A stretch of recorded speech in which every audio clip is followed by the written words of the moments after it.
Welcome back to the channel, guys. As you can see, a little change of scenery.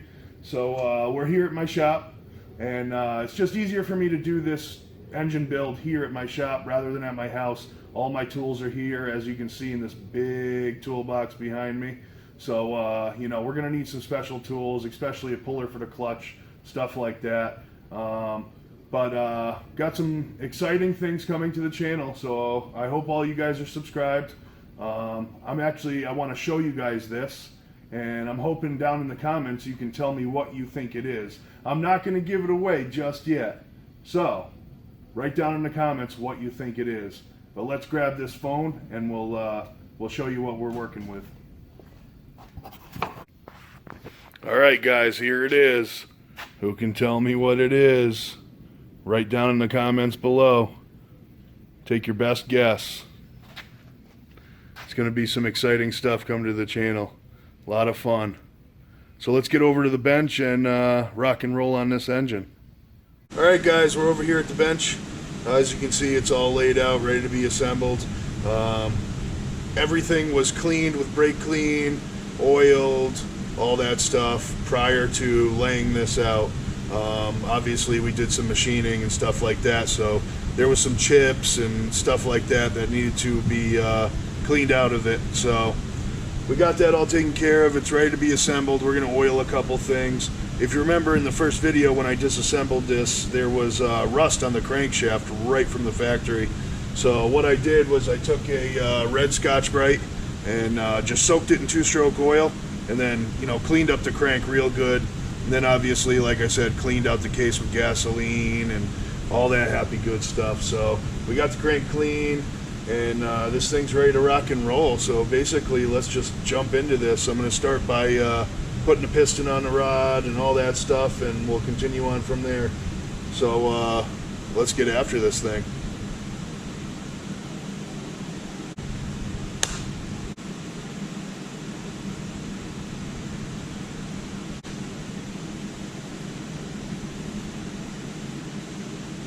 I'm going to put a little 2-stroke on this piston, get the rings nice and coated.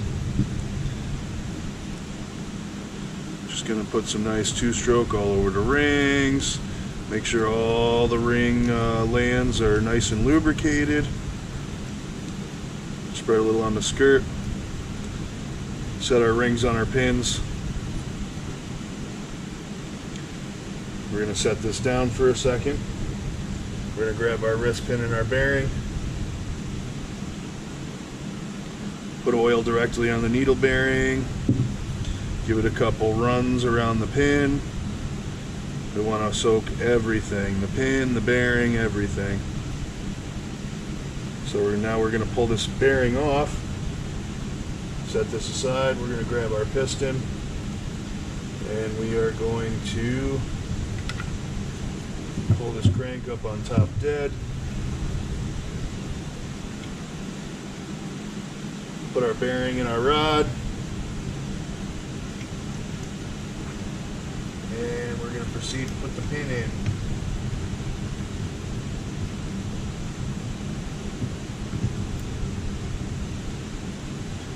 Now that our pin is in, we got our circlip. Now, something to pay attention to, these circlips, it's very hard to see here. It's not going to work against a black glove. But as you can see, they're the ones with the center section. Now you have to pay attention to this. If you look at the clip on its end, you'll see sometimes that inner center section is drafted to one side or the other. Well, you want that draft pointing outside of the piston. Main reason is because if you have the draft towards the inside, the pin can touch that section of the clip. It can actually work its way out of the piston groove, the clip groove. So make sure you pay attention to that. You know, last thing you want is a circlip coming apart while this thing is running, and it'll be game over real quick. So let's get this in here. I gotta grab a pair of needle nose.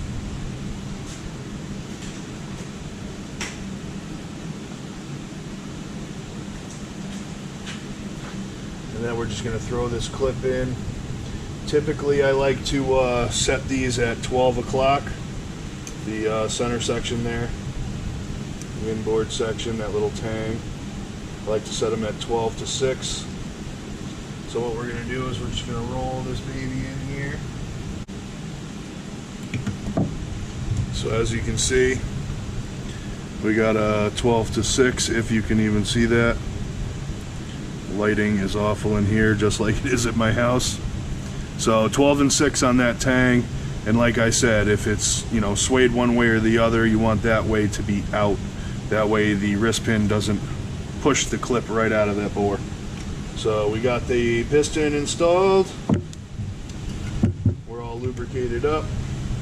I'm going to take a rag here, and what we're going to do is a little bit of brake clean.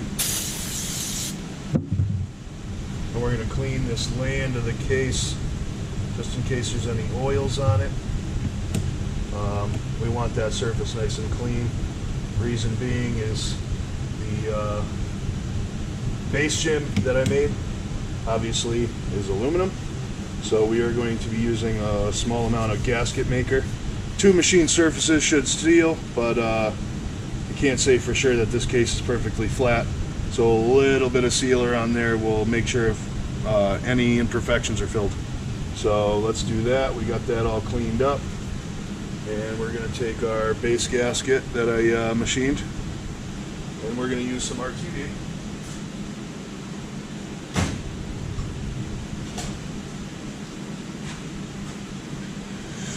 Just some black RTV.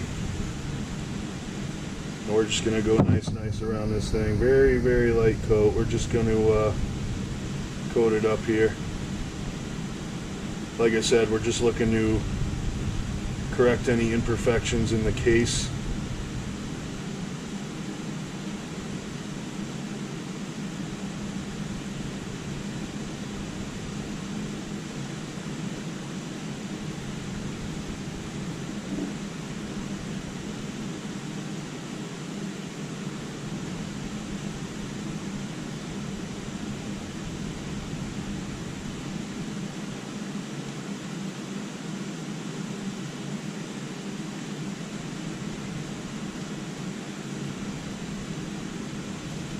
Have to do the other side as well.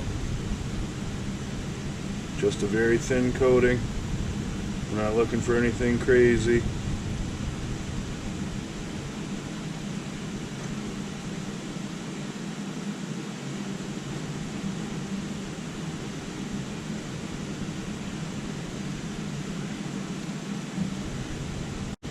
Seal up this RTV, get this out of here. We are done with that.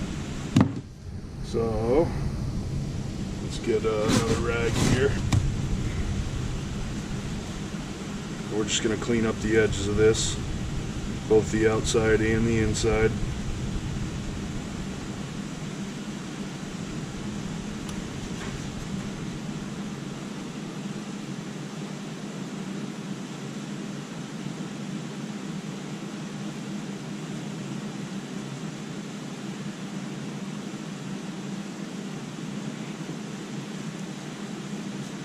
Get any of the excess right off of there.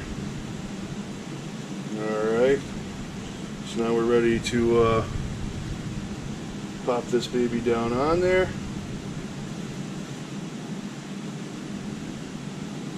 Right over the piston and stick it right to the case. Clean these fingers real quick. What we're going to do is take a little bit of oil on the finger and just run it around in the cylinder. Want to make sure this is well lubricated for its first fire. So nice little coating there.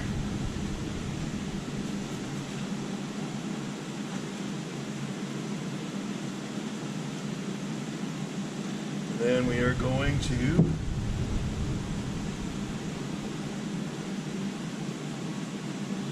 press our rings the best we can, and work our cylinder back on.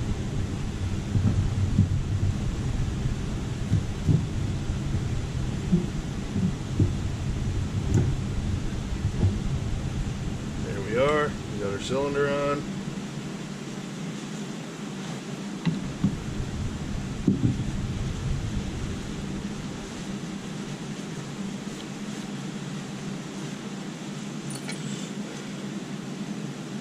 And grab our cylinder head. Now, we didn't do anything to the squish on this. Everything is bone stock.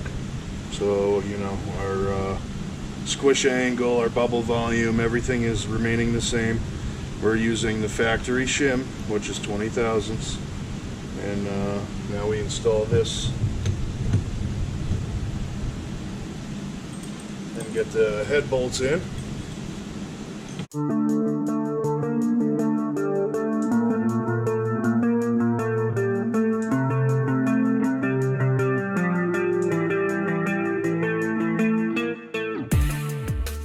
Go after them in a crisscross pattern instead of trying to do one at a time. That's never the proper procedure. So now that we're snug, I'm going to go crisscross, as you can see.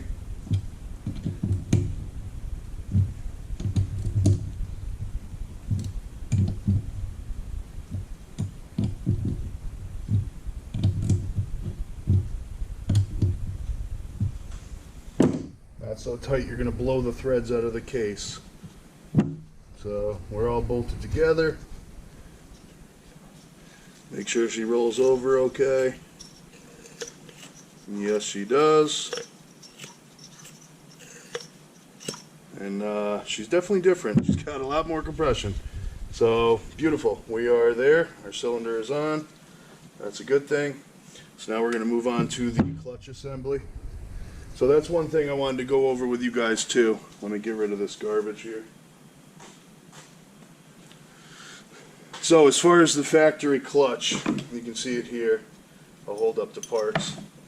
So here's the deal. You have to pull the shoes and you have to get a puller to pull this center section. This taper is squeezed on there pretty good, so very hard to get off. Easy to break the case if you're messing around with pry bars or something. Much easier to pull the shoes. It's a 14 millimeter on each one. Pull the springs, 14 millimeter, pull the pins out. They're just threaded 6x100 pins. So pull those out, and then you can get a steering wheel puller or harmonic balancer puller on this, and you can pluck it off. It's the easiest way to get it done without smashing stuff. Last thing you want to do is be hammering on the crank and all that stuff. You damage crank bearings, you're beat right from the rip. So there's the old clutch, and then here is our new assembly. Went from a 3-shoe to a 2-shoe adjustable. So we're going to get this on there. And we are going to put our factory bolt back in. One thing you have to do is make sure, when you use brake clean, just a little brake clean on there, on the threads of the bolt. Clean them real good. Loctite will not stick to any oil, so keep that in mind. And then we're going to grab some Loctite. I got some blue Loctite right here on a stick. This is the stick type. Any Loctite will work. You can use red. Just be aware you might have to heat the bolt some when you go to pull it out. So we're going to get some Loctite on this bolt. And we are going to put this back together.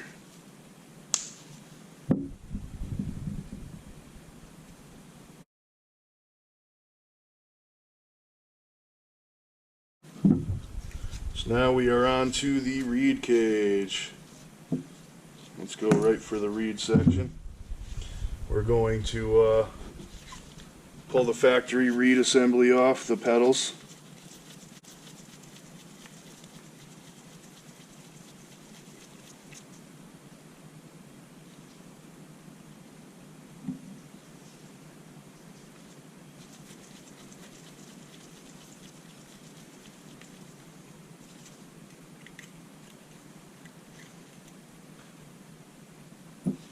There's our factory reed stack.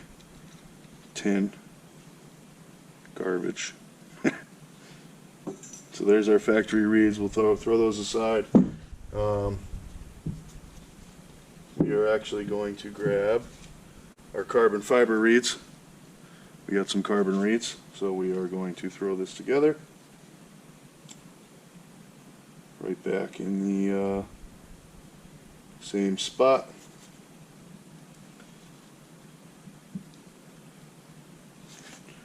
Reed is installed, as you can see. I really can't stress this enough. There should really be Loctite on these little screws. Blue at least. Don't use red, they're too small, they will break. So we got to get some blue on there. Last thing you want, same deal. Them things come out, it's game over right from the rip. So big no-no. Got to put some thread lock on them babies. So we'll just spread a little on there on the threads, work it in good.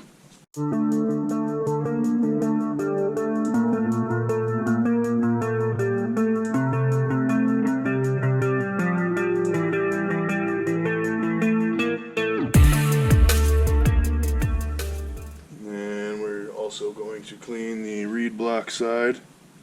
Actually, that has a little bit of gasket left on it.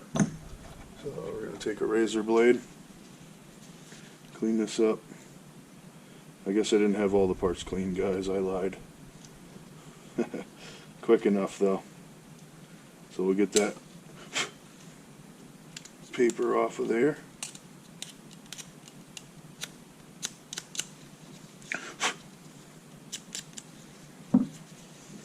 Clean this up again.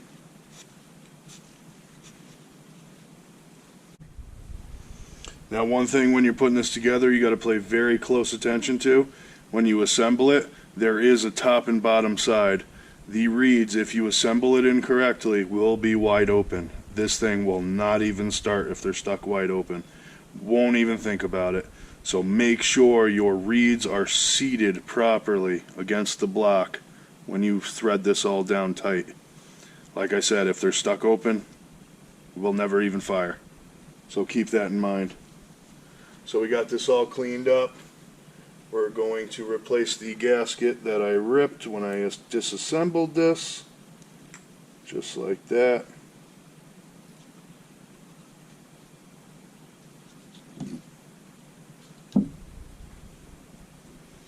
So now we're going to go with the intake, just like that.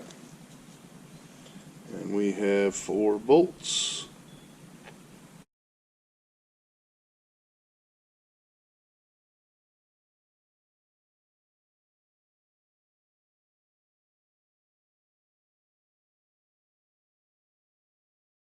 Run that for now. The original carb gasket, this is actually nothing wrong with it. Still has a little bit of sealer on it from when they stuck it on at the factory, but no big deal. Make sure your holes line up for your diaphragm carb. No vacuum, no run. It will never pump fuel. So let's throw this carburetor back up on here. Eventually here we're going to come up with some kind of intake that takes a 90. This thing's way too low, so if you bring it into the water or something like that, it just sucks up water, kills the motor instantly. It's actually kind of stupid. So it needs some kind of snorkel where you can get up inside the body of the Raminator, that way it doesn't suck in water and shit. But for now we're going to run what it was. It's basically all I can do right now because I don't have anything mocked up and made. So we got the carburetor here.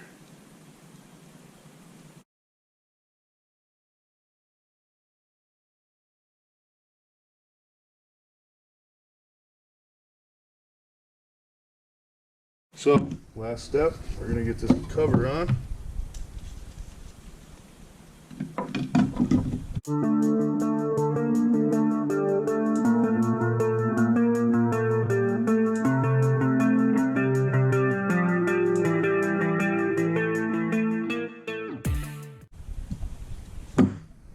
And there we are, one Raminator motor, modified,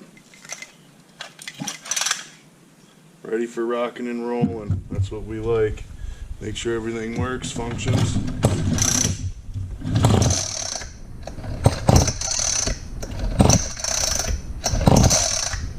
sounds good. Has a bunch of compression. Hopefully we don't start breaking ropes and stuff. We will see.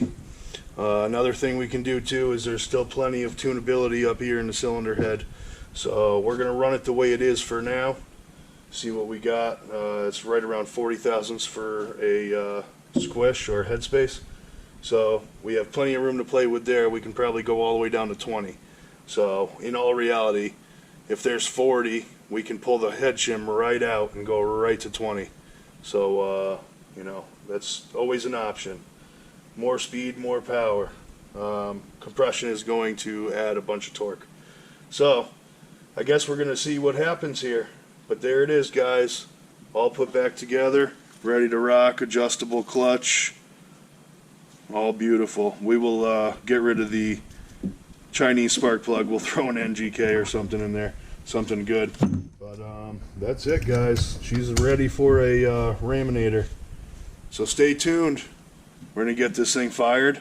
We're going to see how she does.